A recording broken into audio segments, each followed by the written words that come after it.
Hey, quick question. When you hear the word physio, what comes to your mind? Gym, exercise, sports injuries, or maybe post rehab? Probably not lungs, right? Well, what if I told you physiotherapy isn't just about muscles? It could literally save your lungs. This is exactly what my PhD research focuses on. So stay until the end of this video to discover how it all works. Today is World Physiotherapy Day, 8 September 2025.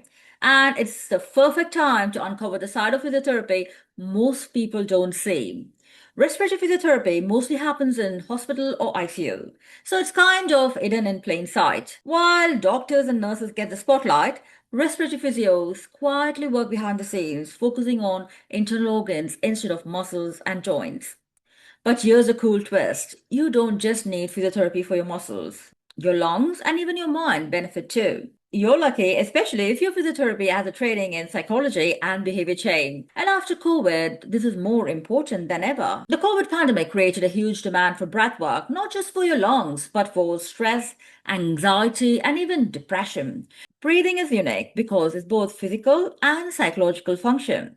Physically, your diaphragm and your chest muscles keep your oxygen flowing. Psychologically, controlled breathing reduces stress and improves emotional regulation. Here's a fascinating fact. A systematic review showed that slow, controlled breathing increases the electroencephalographic alpha power and decreases the theta power, which relates to the alpha and the theta waves of a calm and deep meditative state, which supports the emotional control and overall well being. So, breathing isn't just air, it's your mind and body working together.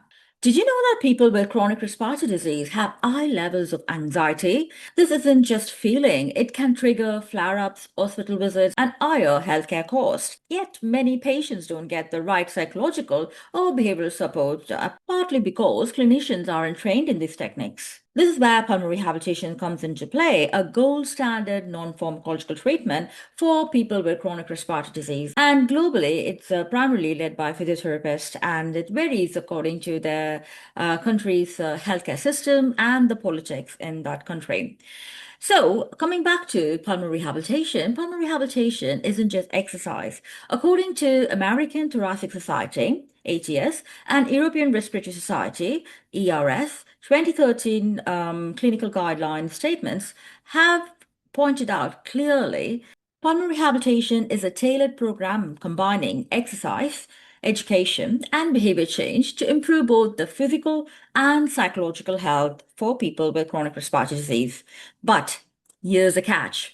In many places, physiotherapists run pulmonary rehabilitation program without formal training in psychology or behavior change, leaving a gap between what's ideal and what's delivered. As my foundation was in physiotherapy back in India, which was a 4 years and 6 months course, and our first 6 months included psychology and sociology, which gave me a strong foundation for understanding the illness in holistic contacts. It even inspired me to pursue a master's in psychotherapy and then a master's in respiratory care in United Kingdom.